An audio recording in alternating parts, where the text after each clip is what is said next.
We can get started here. Cool. All right. So hello and welcome everyone. Thank you all for joining us here. This is the day after Labor Day. So we're, kind of rocking and rolling here, getting back from our 3-day weekend. My name is Christine Galeb. I'm the Senior Director of Programs at the ION, and I am so thrilled to kick off our ABCs of Entrepreneurship series. This is done in partnership with Vision Galveston. So the ABCs is a three webinar series, and this is our first one. So we're thrilled to kind of kick off these events, which then lead us up to the first ever hackathon hosted by the ION, Vision Galveston, and then some of the partners that are part of both organizations. So I will give the mic over to someone whom I'm thrilled to introduce, and this is, she's ready for it. She knows that it's coming to her. My namesake, she has the coolest name in the world, Christine Bryant, who is the new CEO of Vision Galveston. I'll turn it over to her just to kick us off here with a few words, and then I'll go ahead and then introduce the panelists and let them introduce a little bit more about them too. So Christine Bryant, the floor is yours. Well, thank you. I call myself the other Christine. I'm very honored to be with you all today. I am the CEO of Vision Galveston, following in the very difficult shoes of Keith Jacoby, who is the executive director, who did just amazing work with Vision Galveston. I just came here from Corpus Christi. Actually just became a Galvestonian resident about 2 weeks ago. So I'm still unpacking some boxes, but honored to be here on the island. You know, many of the initiatives with Vision Galveston are involving you, the Galveston resident. And Vision Galveston is a community building nonprofit that takes the ideas, the visions, the passions of the residents of Galveston and connects them with the resources that can make it happen. And one of those initiatives is Incubate Galveston, and why we're here to talk about entrepreneurship. So I want to thank all of these esteemed, amazing panelists for their time and expertise today. And thank you again, Christine, for all your work in organizing this. It's an honor to be here. And Christine, we're so thrilled you're here. This is really a testament to, I guess it's been over a year and a half kind of in the making from when Keith came to our office is at 1301 Fannin, and that was kind of the seedlings of a wonderful partnership. So now kind of on the other side of the pandemic, here we are. Maybe other side is not the right terminology, but we're certainly, looking forward to having the ION building, which is now open. We do kind of very limited private tours. We've had a few in-person events. We're being very COVID conscious. But really thinking through the next phases of our partnership with Incubate Galveston. So without any further ado, I will let the panelists introduce themselves. And I'll just kind of maybe go in a random order here, but I'd love to call first on a panelist who is very close to us over at the ION. Ashley, you might know I'm about to call on you, not just because I said it, but because we are so proud that Div Inc. is part of the ION family. And I'll let Ashley go ahead and tell us a little bit more about what Div Inc. does. Hey, Christine, thank you. And hey, everyone, my name is Ashley Dewald, Managing Director of Div Inc. in Houston. We recently expanded to Houston from Austin. And what we are, we're a nonprofit organization. We work with women and people of color, basically underrepresented founders that are looking to launch tech startups. And so we're industry agnostic. And so what we do is to support these founders, these underrepresented founders. We have an accelerator program that's 12 weeks.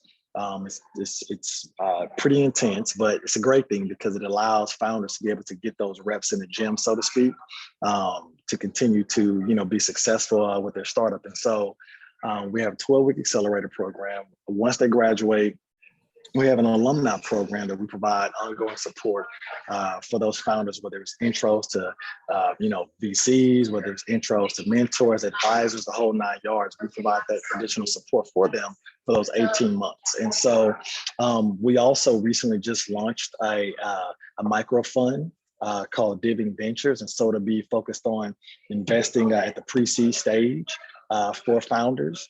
And so, yeah, just really excited about that. Being able to continue to invest in these founders in the area. And so, but yeah, that's in a nutshell. That's who we are. We're happy to be partners with the ION.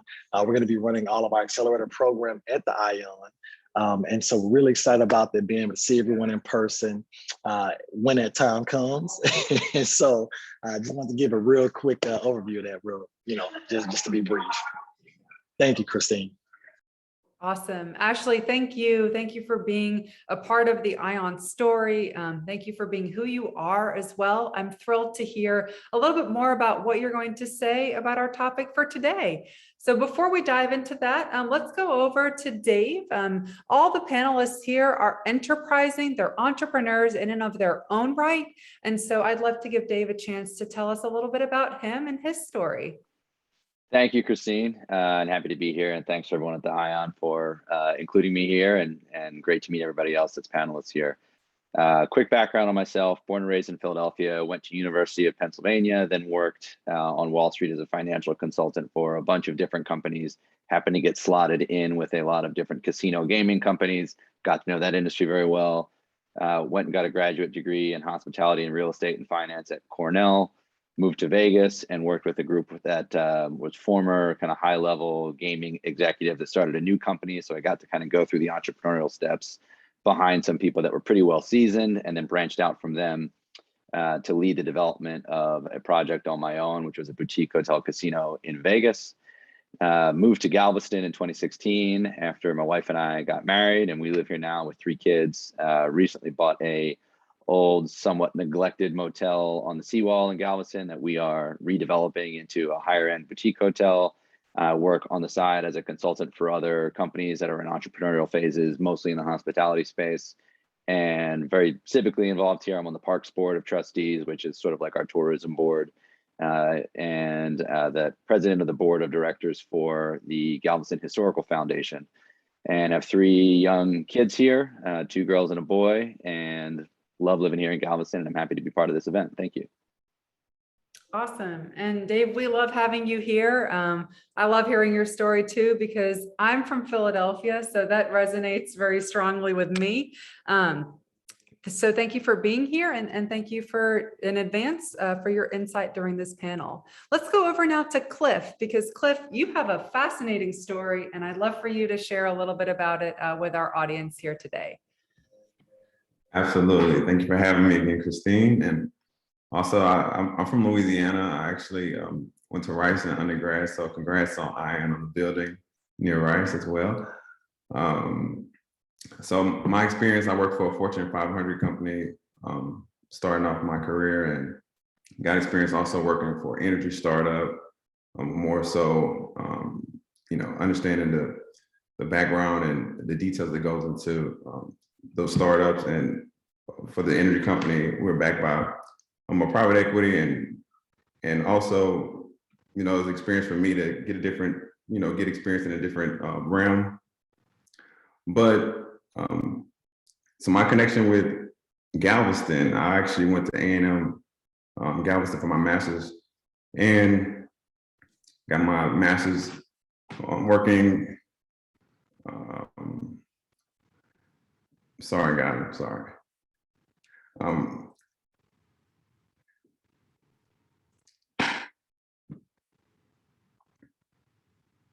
So I'm sorry about that. So I got my master's at Texas A&M Galveston, which is how I got involved in the program. And I've been giving back to the students, giving lectures. I'm a lecturer at the Galveston campus. And I'm just excited to be here. So.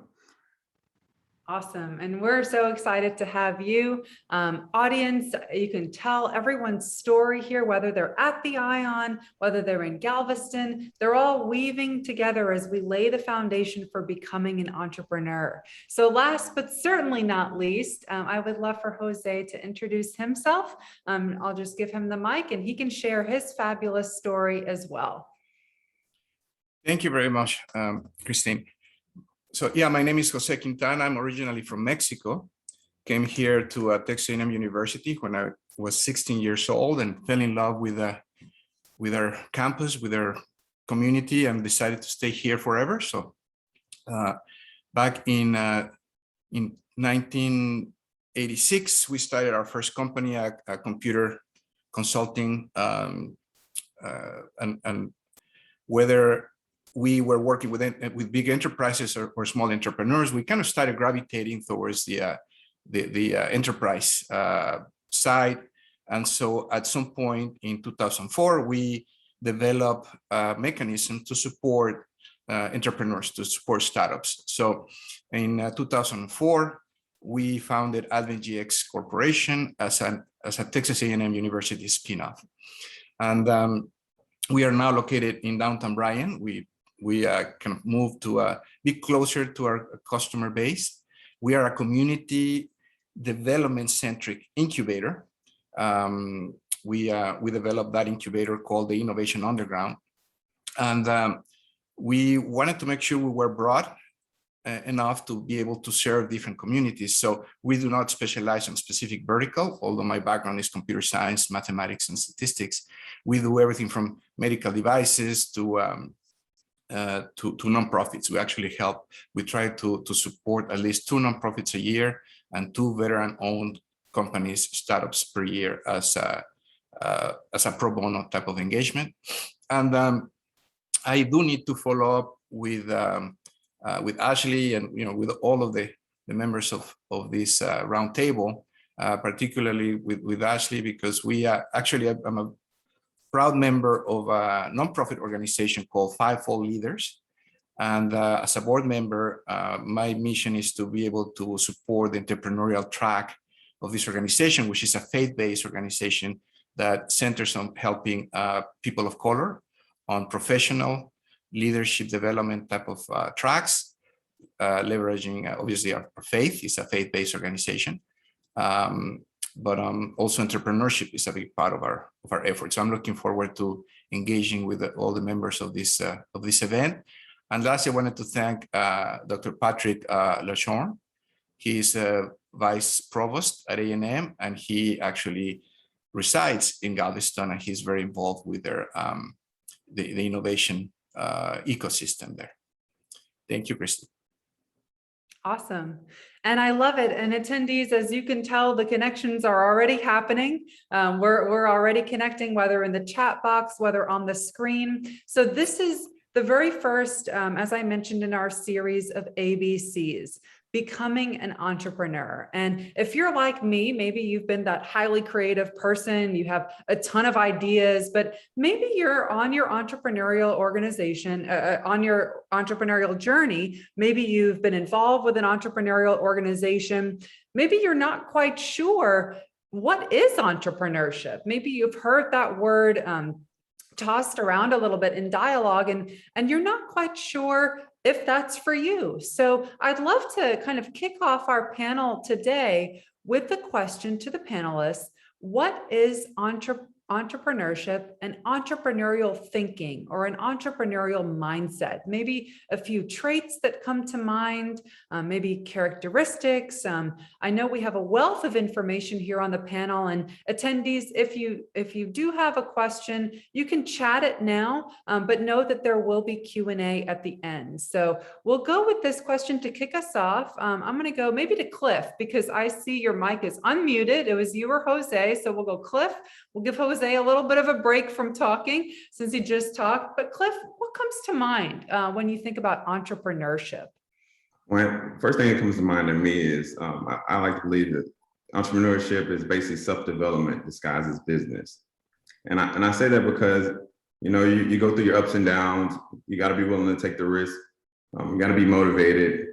You got to do your due diligence. But you're still developing. You're always growing. You're looking at ways to grow and add value, not only for your business, but more importantly, your customers. So I would start off with say, self-development at its core. I love that. And Jose, oh, sorry, Ashley, I saw you on mute, but I think Jose's been unmuted a little longer. So Jose, do you want to add anything to that before we hop to Ashley?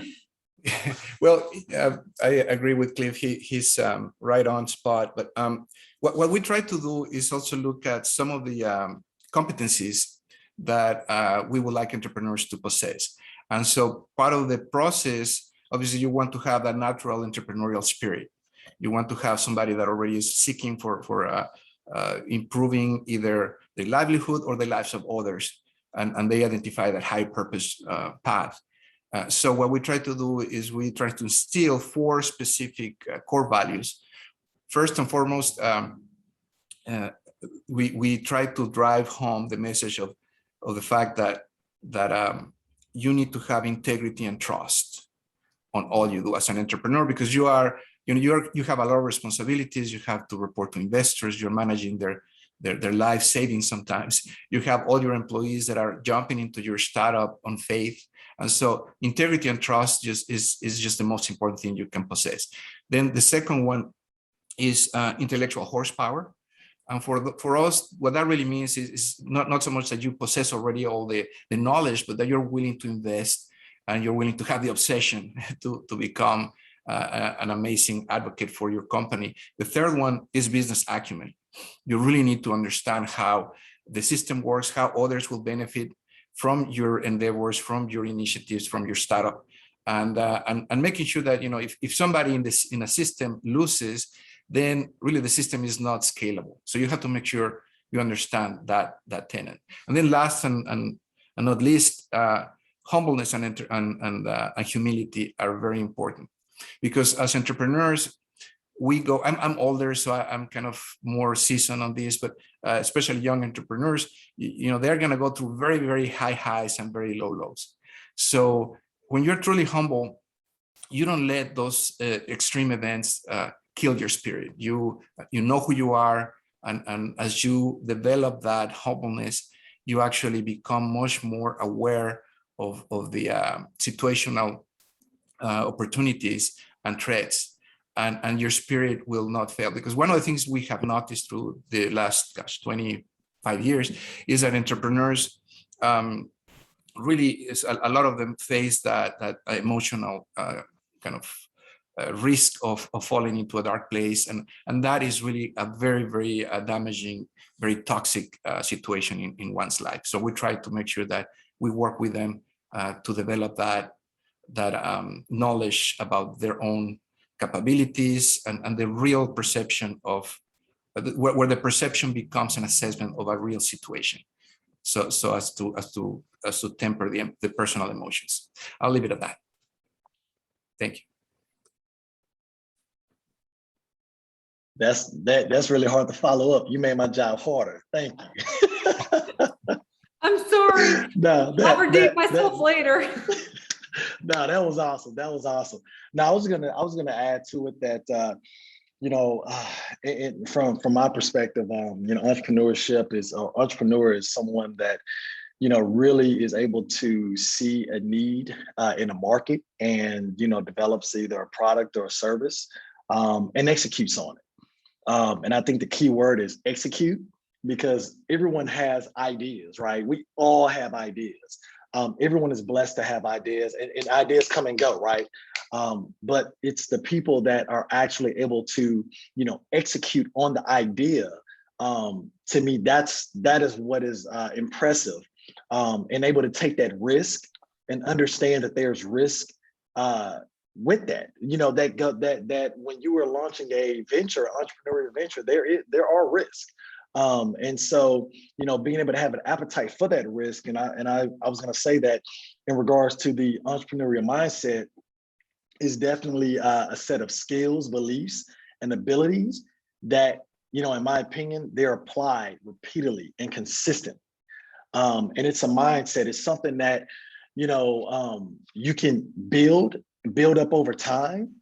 But like some of the traits that Christine's point as far as traits, things such as being able to have an appetite for risk, being able to be comfortable being uncomfortable. And I'll say that again, being comfortable being uncomfortable. Those are certain traits. Being able to develop self-awareness, being able to, not being pretty much like being your way. And I say that because a lot of entrepreneurs, I tell founders or entrepreneurs to start it. You can perfect it later. But it's that perfectionist mentality that will get you caught up behind an 8 ball, where you don't actually launch it because you're trying to make it perfect instead of just starting. And then also some of those traits, you know, of this entrepreneurial mindset is to Jose's point, those feelings of loneliness and isolation. Those are some of the traits that encompass this entrepreneurial mindset. But then also, I think that when you talk about characteristics, things like grit, drive, determination, authenticity, accountability, creativity, resilience, being a perpetual learner. Those are things that are very, very strong characteristics that a person, in my opinion, they need to have when they are looking to launch a business venture. And then also throw one more in, and that's being coachable. And that's just me, just from my days of playing basketball.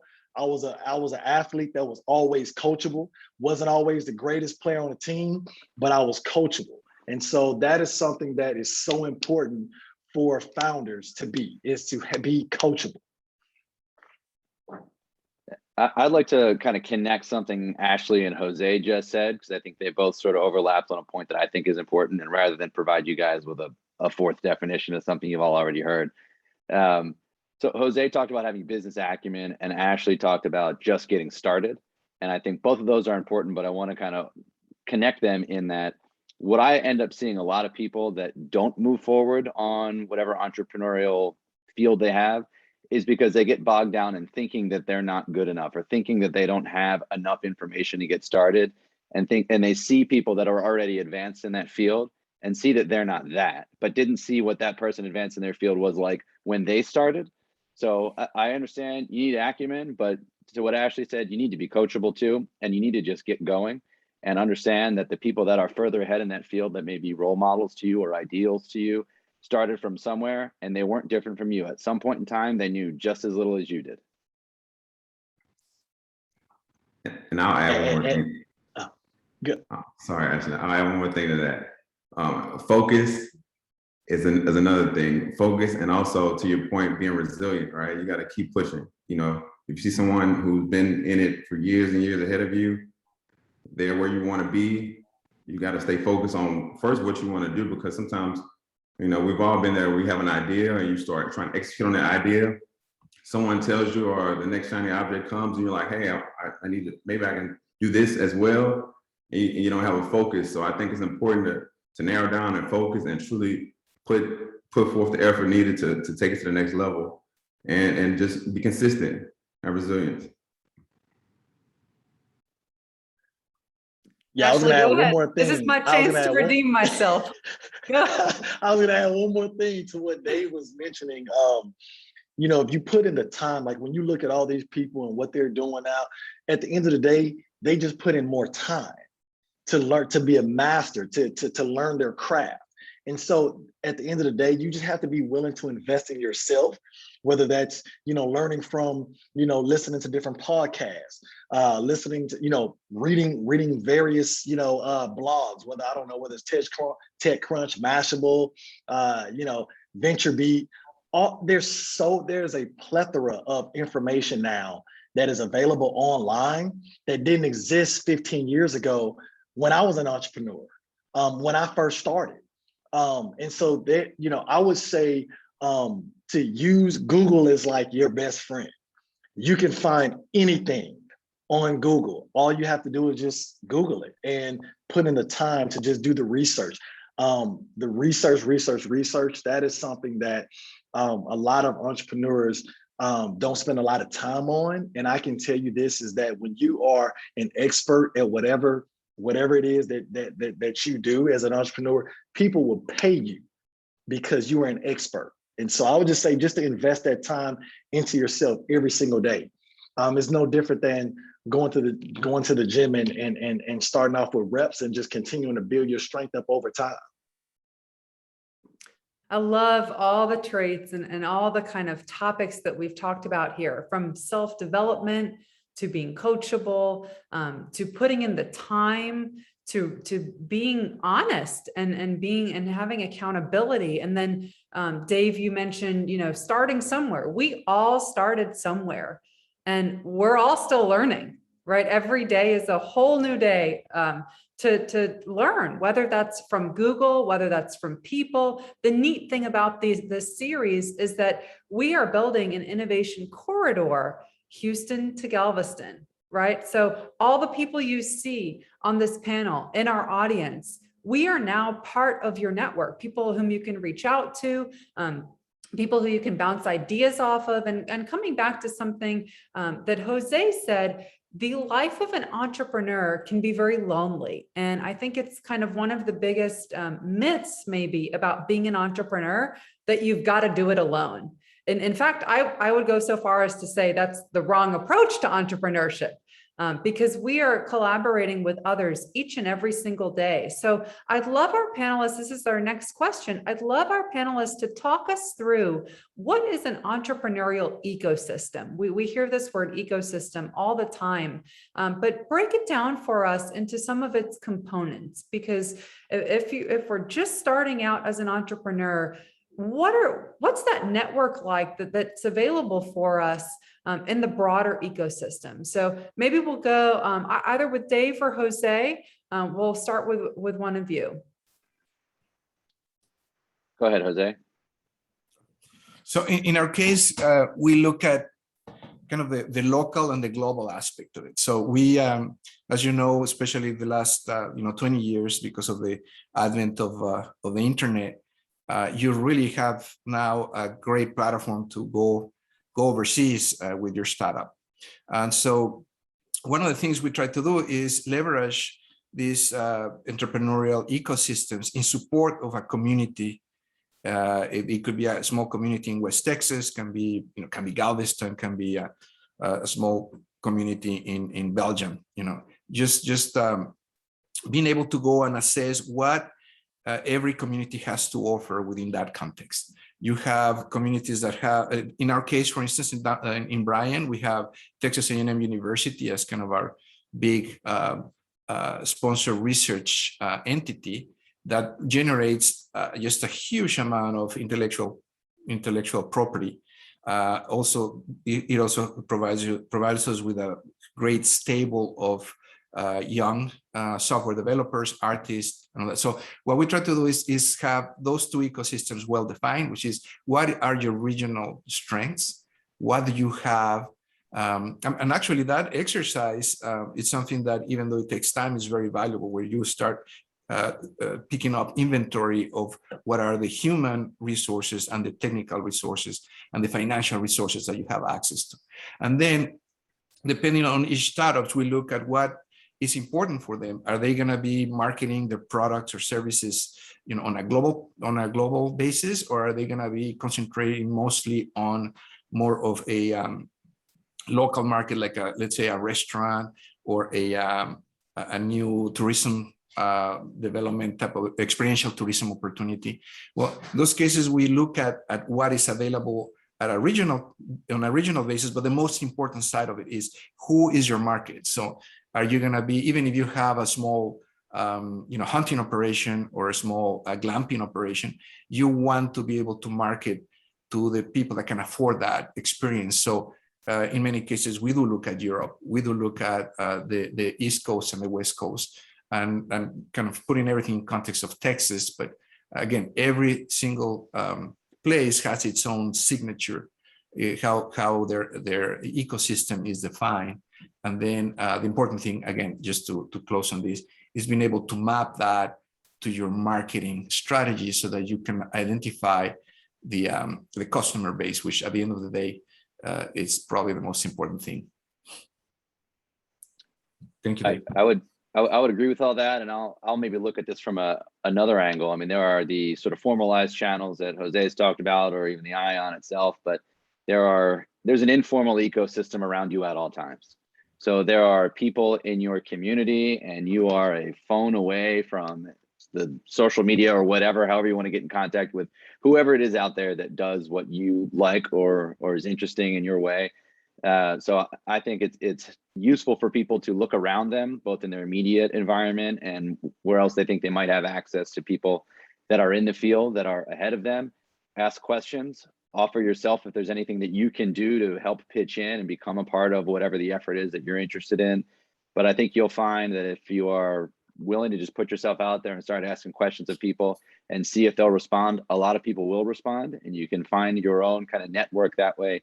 People are often happy to help. I know I always am if anybody reaches out to me. I love talking to people about whatever that is that they're going through. And I can tell from the little I've heard from some of the other folks on this panel already that you know, they're eager to help people out that come to them with issues. So I would say, look at those around you, reach out, ask questions, be inquisitive, try to learn.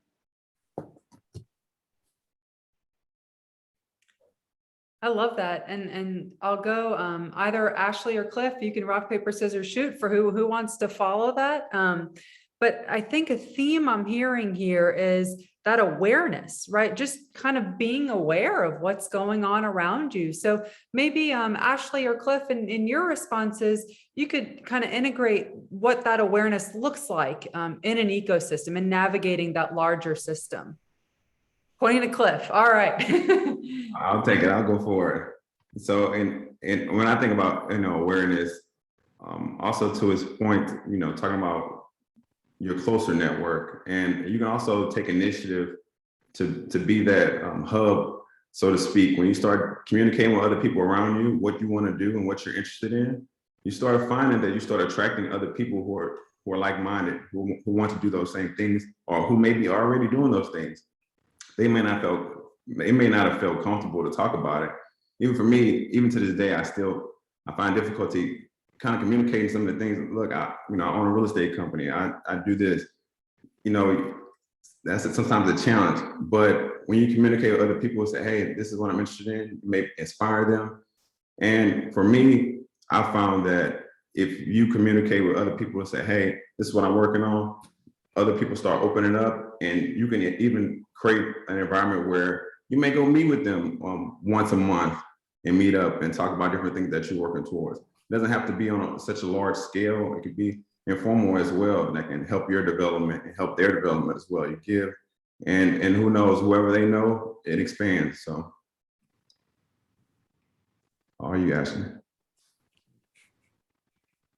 Yeah, I was gonna add, it's definitely, venturing out into maybe places that you are familiar with. I mean, like I said, I think, Houston and all the way down to Galveston, I mean, it's so spread out, and there's so many different places that you can go and just kind of, pretty much get in the mix of, all these different collisions that are happening.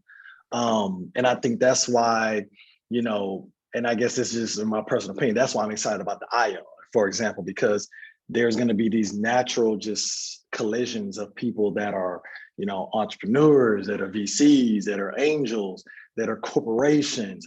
And so it's you want to be in the mix of where these collisions are happening as much as possible, because then it opens up opportunities that you might not have even been thinking about. And so, yes, I just want to add that, but everything else that you guys have said, I mean, it's been spot on. And I love that you did add that, Ashley, because I think something that's so important and integral to this conversation is the notion that we're all operating in a city, right? We're not kind of living, and this kind of goes back to something we brought up earlier, we're not living in isolation. We are living in cities that have their neighborhoods, their pockets, their communities, and different people are connecting in so many different ways at any given moment. And so I think a strand of this conversation is that entrepreneurship, innovation, those big words, those maybe words that need a little bit more clarity and definition as we've been defining them here, those all relate to building resilience in a city. Right? The entrepreneur kind of gives and executes their creativity in the context of a city. And then that city responds, maybe that's their primary market for their product, is that city that they're trying to launch in. So I'd love to hear the panelists' thoughts on how do entrepreneurship and innovation really create a resilient city, especially in a time of COVID. Especially as we look, perhaps to 2022, to thinking of all the different organizations in the ecosystem? It's a pretty big question I'm throwing at the panelists, but I know each one of them can handle it. So resilience in cities and innovation and entrepreneurship. Who would like to take the first stab at this? I see Jose is off mute, so I'm going to take that as a sign that he's ready to go. I forgot to unmute it, but that's fine. That's fine. That happened. So You get chosen. and I love to kind of elaborate on this specific subject. Ever since we started facing a lot of natural disasters, specifically dealing, in our area, right? Galveston is a prime example. For the last 15 years, some of our communities have been investing heavily on having the ability to to transport their human assets to be able to remain in operation within hours when you face a natural disaster. So I think we have gained a lot of ground based on that legacy side of the disaster recovery and resilience side. There are a lot of resources already available that became so prevalent, so mainstream when COVID happened. We were very, very proud of being able to see so many small businesses pivot, overnight. A lot of them changed because of their entrepreneurial, talent, and because of the agility to do so. They were able to transform from a restaurant into an online supermarket store. Just the number of different scenarios that took place, it was pretty amazing.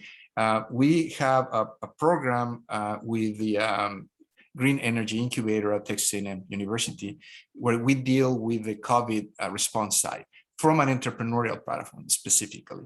And we learned that even though the resources that we were giving were for free and were mostly designed to help our businesses in Texas, about 60% of the entrepreneurs that accessed our resources online were from Australia, from overseas, from all over the world.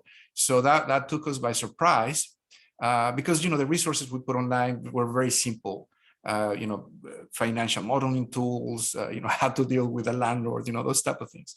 But it became such a point of kind of a virtual meeting space.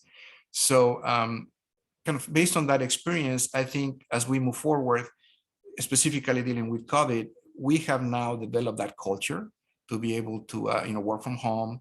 God willing, we will not have to all get into lockdown again. But if that was to happen, that has kind of changed that culture and in small and big enterprises. And that's really also make us gain a lot of productivity side. Now there are some of the human behavioral aspects that we need to address. But if you think about it, if you live in a big city, rather than commuting 2 hours to work and then 2 hours back to home, you're gaining those 4 hours, right? And if you're properly using those 4 hours, you are investing in your personal health, in your mental health, and in your business. And so a lot of, that means that you have to trust your employees. You have to develop them in a way that they know they're trusted, but that you're also giving them ownership of those processes. So resilience, to me, a big part of that is to empower not only the main members of your company, but everybody to be able to respond to that and to become resilient and to, just take ownership on your business, right? So, thank you. I love that response because it showcases kind of this personal and professional development that Cliff kicked us off with. I don't even know, was it 20, 30 minutes ago? This panel has been so riveting, but it brings us back to what entrepreneurship is. It's this lifelong self-development, tying that into the context of the city. Entrepreneurs are developing themselves, employees are developing themselves, and then as a whole system, the city is developing itself, and that adds to the resiliency. So Ashley, Cliff, Dave, you're off mute, so maybe you want to hop in here with a few words. Resilience in cities. Yeah, sure. So from the city's perspective, I think it's helpful to foster environments where there's entrepreneurism in that it provides opportunity, right? So if you are a city that has opportunities, whether that means to start your own entrepreneurial endeavor or to join somebody else's because there's a gravitational pull to those things, as those continue, you become a importer of smarts and talent and people that can contribute to your economy and to your culture and in ways beyond the walls of exactly what your business is doing often. If you're not a place that has those kinds of opportunities, there are people that are still going to grow up in your town, city, whatever, that have that talent and that have that drive. But if there's not somewhere for them to deploy that near home, they're going to go somewhere else. So the resiliency is really about being able to attract talent in to continue to strengthen your city, grow your city, and create a fabric that's there that's helpful, again, not just for the specific endeavors of that company, but it spills out into the community in myriad of different ways.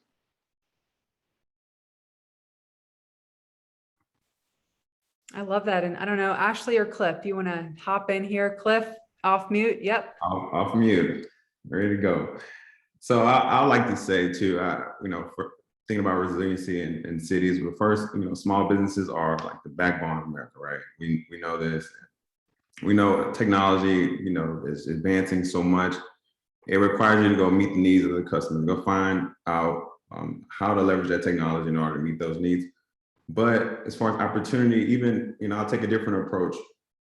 Even for business owners that are, let's say, in these cities, COVID happened, you have a lot of people who they may be retiring because of the changes that are going on. They may have to sell their businesses because they want to retire. That's an opportunity for other aspiring entrepreneurs who may want to know how to value businesses. They want to purchase it after you do due diligence, of course. But you can purchase that business. You can increase the revenue and increase the environment. Basically, you're also providing resilience. You're also supporting the community, the city. And that's just a different way to different approach, but there's many ways you can get involved in business and be an entrepreneur.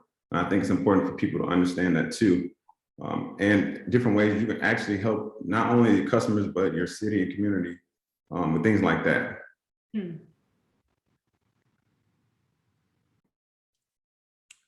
Awesome. I love that you're stranding in this notion of the community. And so, Ashley, any last words on the community and kind of tying all those pieces together? Yeah, I was going to say that, they said a lot. So I'll try to,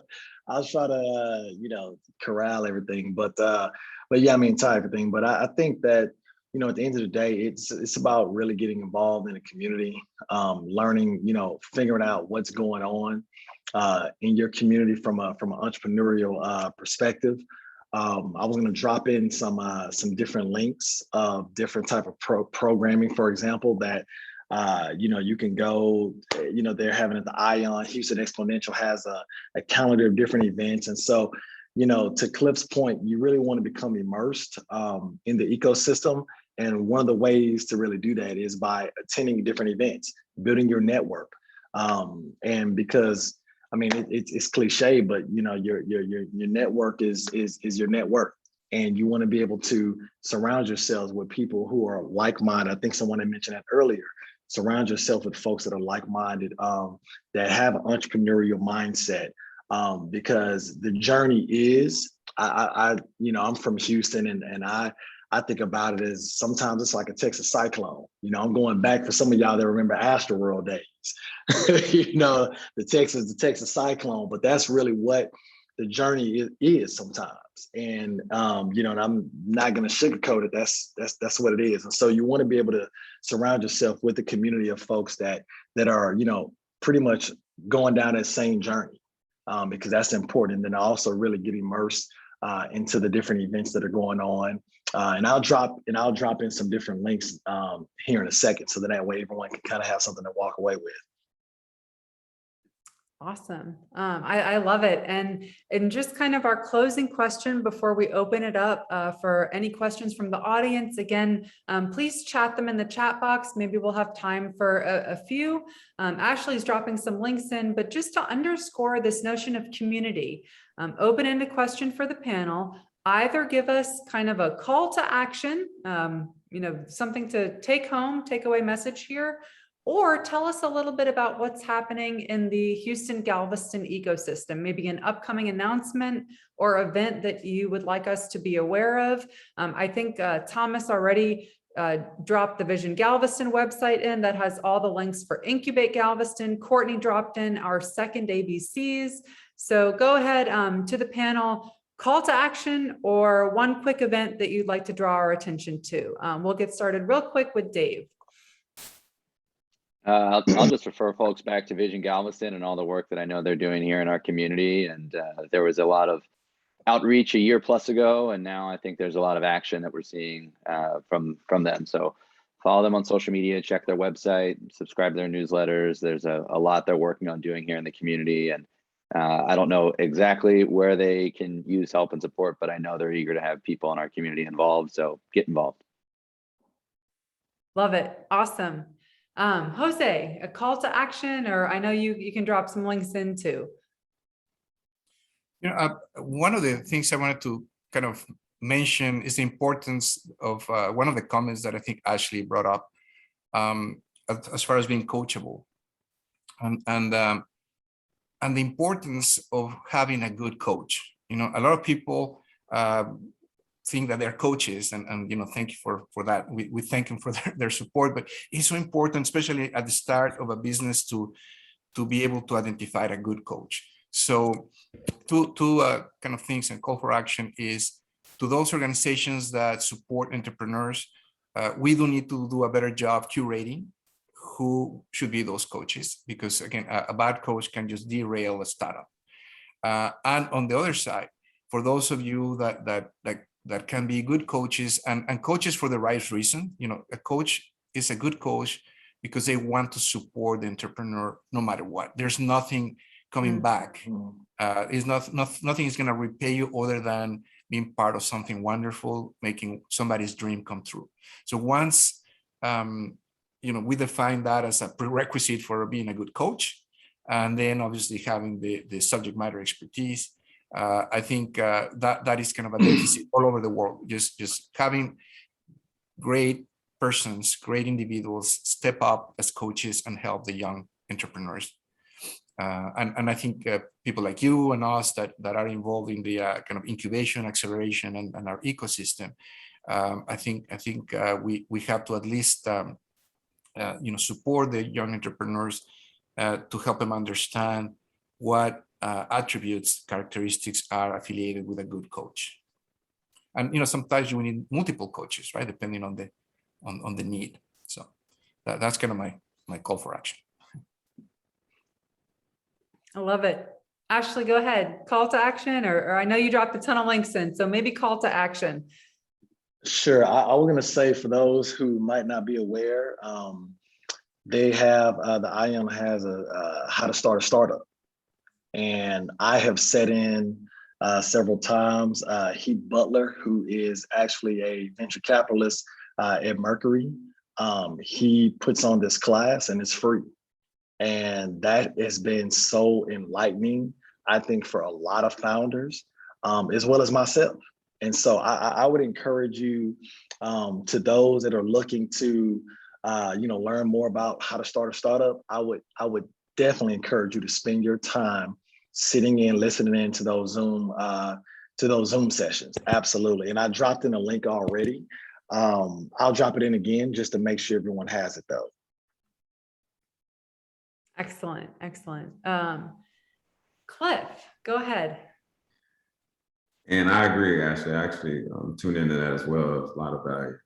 But my call to action, I would say is, and this was alluded to before. I think someone spoke to this, but just start. Just start. Make sure you get started. You don't have to be, and you don't have to just go out and leave your job before you start. You can start where you are and to get going. I like to, I hear a lot of sports references, and I agree. It's like going to the gym. More than half the battle is getting up and going, right? Get started, right? So, that's my takeaway. And I wish everybody the best.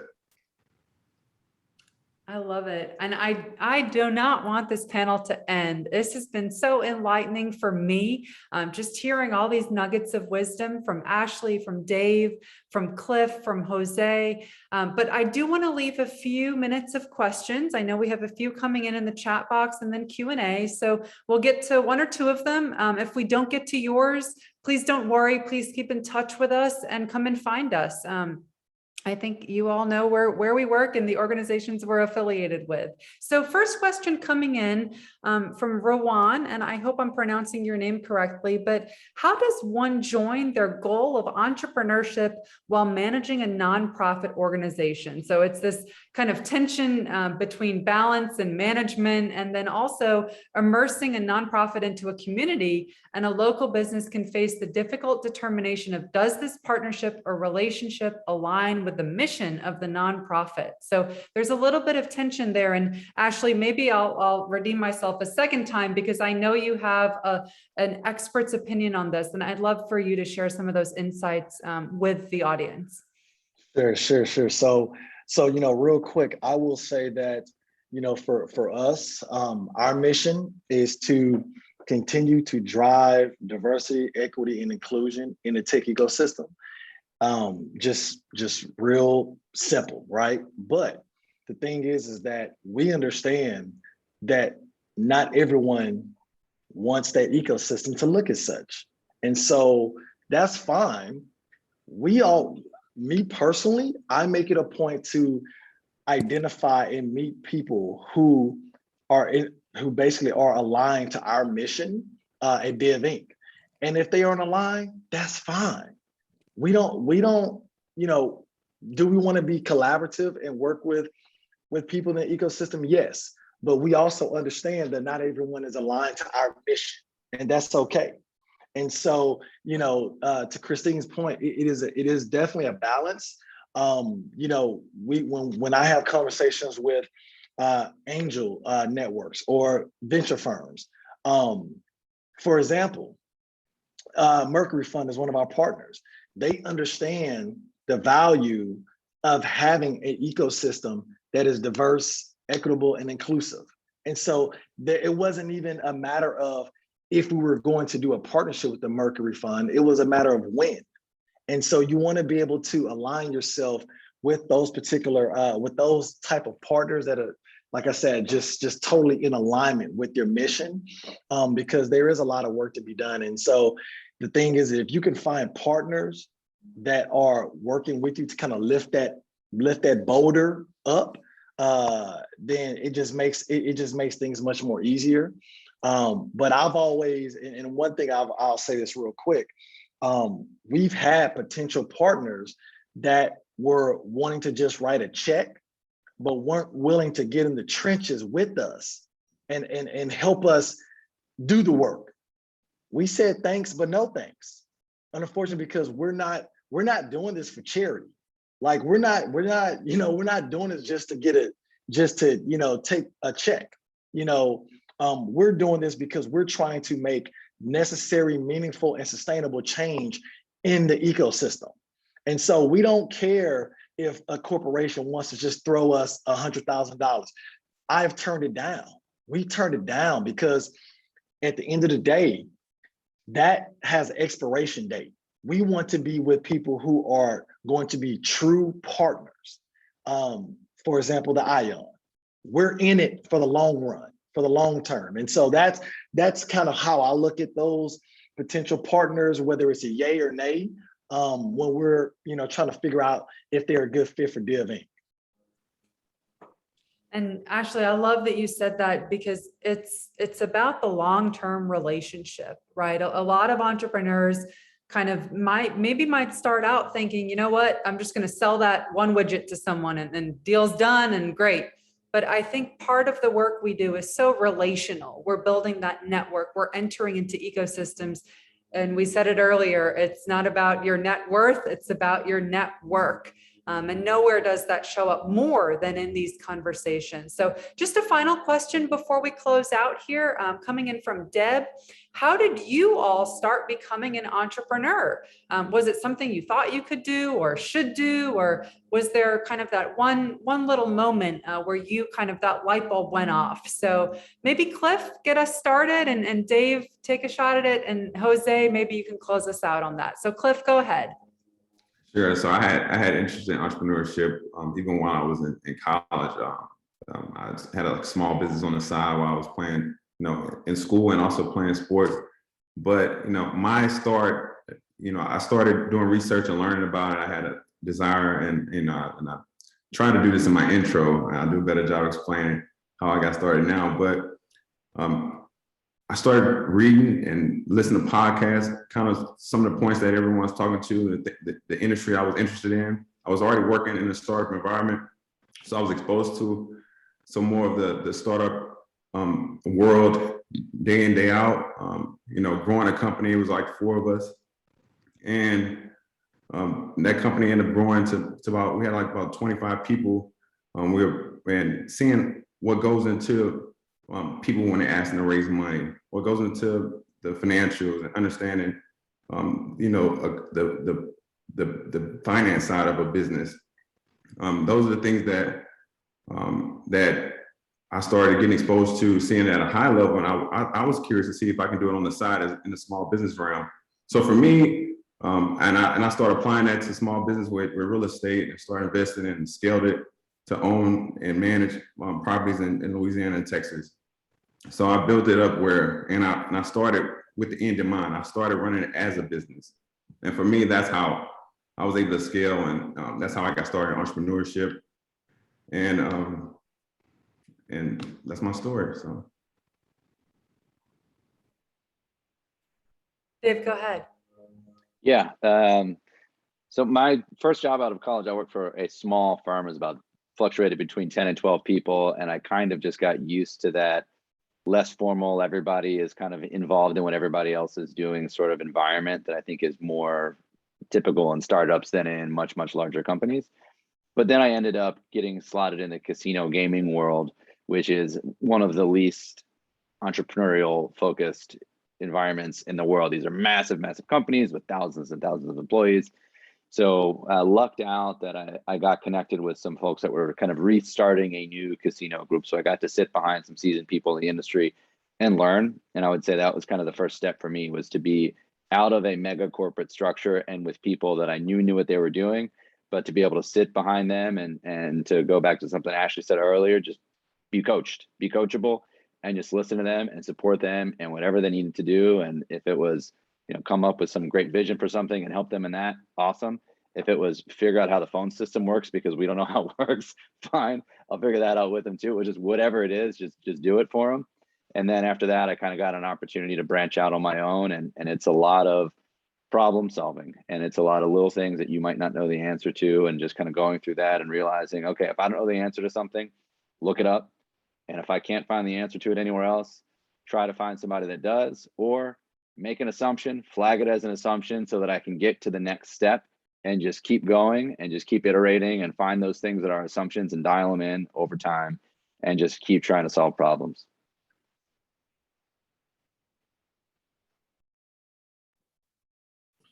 Thank you, Dave.